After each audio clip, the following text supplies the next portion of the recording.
Na semana em que o mundo está com os olhos voltados para o meio ambiente, uma discussão científica coloca em xeque uma afirmação que muitos consideravam verdadeira. O mundo está realmente aquecendo? Até que ponto o homem influencia o clima na Terra? Nossa série de reportagens especiais, que começa hoje, mostra por que, para muitos cientistas, o aquecimento global é uma dúvida conveniente.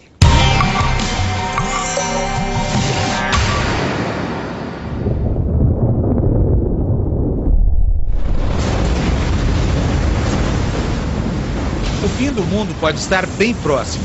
Na visão do diretor Roland Emmerich, de O Dia Depois de Amanhã, está consagrada a imagem que tem sido vendida pelos ambientalistas para representar o que pode acontecer ao planeta se nada for feito para conter o aquecimento global provocado pela emissão de gases estufa.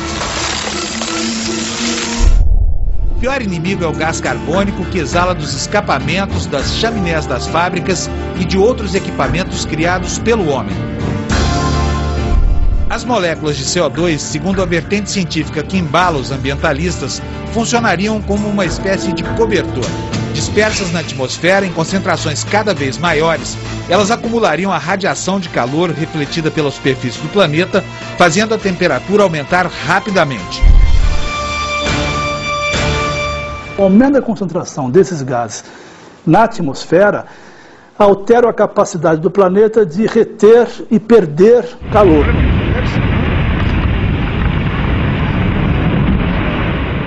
A água que se desprende do gelo já estaria produzindo um aumento do nível do mar, que em pouco tempo, com a aceleração desse processo, dizimaria as cidades que concentram a maior parte da população mundial.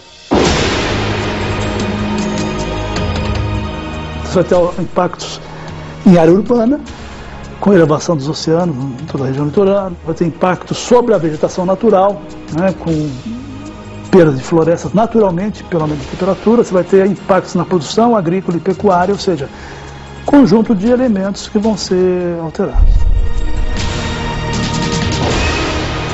Muita gente critica essas previsões. Um grupo de cientistas articulado por professores do MIT, o renomado Instituto Americano, tenta demonstrar que o aquecimento do globo não é produto da ação do homem. Essas variações climáticas seriam decorrentes de processos naturais, determinados pela inclinação do eixo da Terra em 27,5 graus, pela ação da gravidade da Lua, que atrai o mar para ela, pelas variações da órbita terrestre, que não é circular, é elíptica, e pela intensidade da atividade solar. No Brasil, o maior expoente dos cientistas céticos é o professor Luiz Carlos Molion. Graduado em Física, tornou-se doutor em Meteorologia pela Universidade de Wisconsin e pós-doutor em Hidrologia de Florestas. Professor titular da Universidade de Alagoas, Molion contesta os crédulos no aquecimento global em seu princípio fundamental, a teoria do efeito estufa. Ele não existe. O que existe é um ar aquecido em contato com a superfície quente. Agora, as pessoas dizem, não, mas está muito mais quente hoje. Por quê? Porque hoje a densidade demográfica, distribuição demográfica, mudou completamente. No Brasil, 80% da população vive nas grandes cidades. E a grande cidade ela tem um microclima. Ela é muito mais quente do que o espaço em volta que está vegetado. No espaço vegetado, quando chove, o calor do sol é usado para evaporar a água e refresca o ar. Na cidade, a água chove e vai embora. Ela é enxurrada. Não tem água para evaporar. Então, quando o sol vem, ele aquece o asfalto, os edifícios, e o cidadão urbano tem a impressão de que o mundo está se aquecendo. Mas, na realidade, é o microclima dele urbano e está 4 a 5 graus mais quente. E esse efeito é muito local. Ele não se espalha globalmente. As posições do professor Molion divergem radicalmente das conclusões do painel intergovernamental para a mudança do clima. O planeta já se aqueceu cerca de 0,8 graus centígrados desde a Revolução Industrial. E a causa desse aumento, muito provável, dentro de 95% de probabilidade, é o aumento da concentração dos gases de efeito estufa na atmosfera. Apesar da força quase hegemônica dos aquecimentistas, a corrente sofreu um baque duro no mês retrasado quando um dos mais radicais defensores da teoria do aquecimento fez uma severa autocrítica e admitiu que estava errado. O nome desse cientista é James Lovelock, autor da chamada Hipótese de Gaia. Foram as previsões dele que inspiraram as imagens apocalípticas do filme O Dia Depois de Amanhã. Uma entrevista bombástica ao site da rede NBC, ele admitiu que os fenômenos previstos haviam contrariado as previsões e não estavam acontecendo. A visão apocalíptica das consequências do aquecimento global foi propalada ao redor do planeta pelo ex-vice-presidente norte-americano Al Gore. O documentário produzido por ele, Uma Verdade Inconveniente, foi reproduzido exaustivamente nos últimos anos.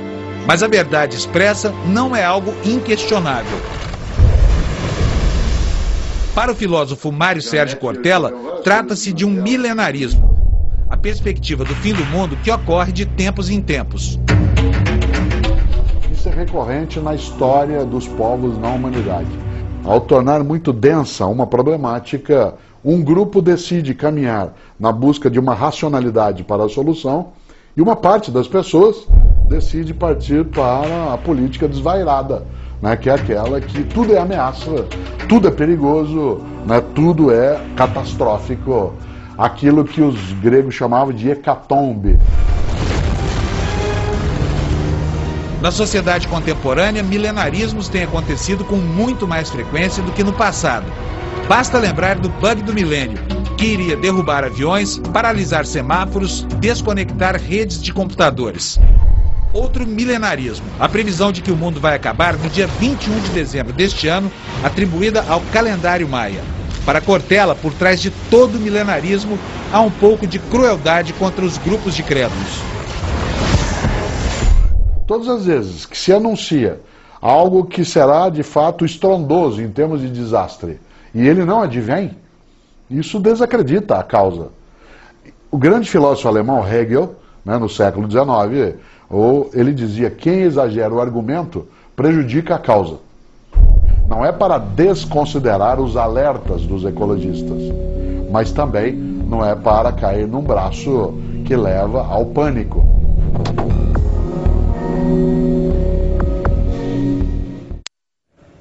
Na reportagem de amanhã, os cientistas que contestam a teoria do aquecimento global e o pesquisador inglês que assumiu ter fraudado dados para justificar o superaquecimento do planeta.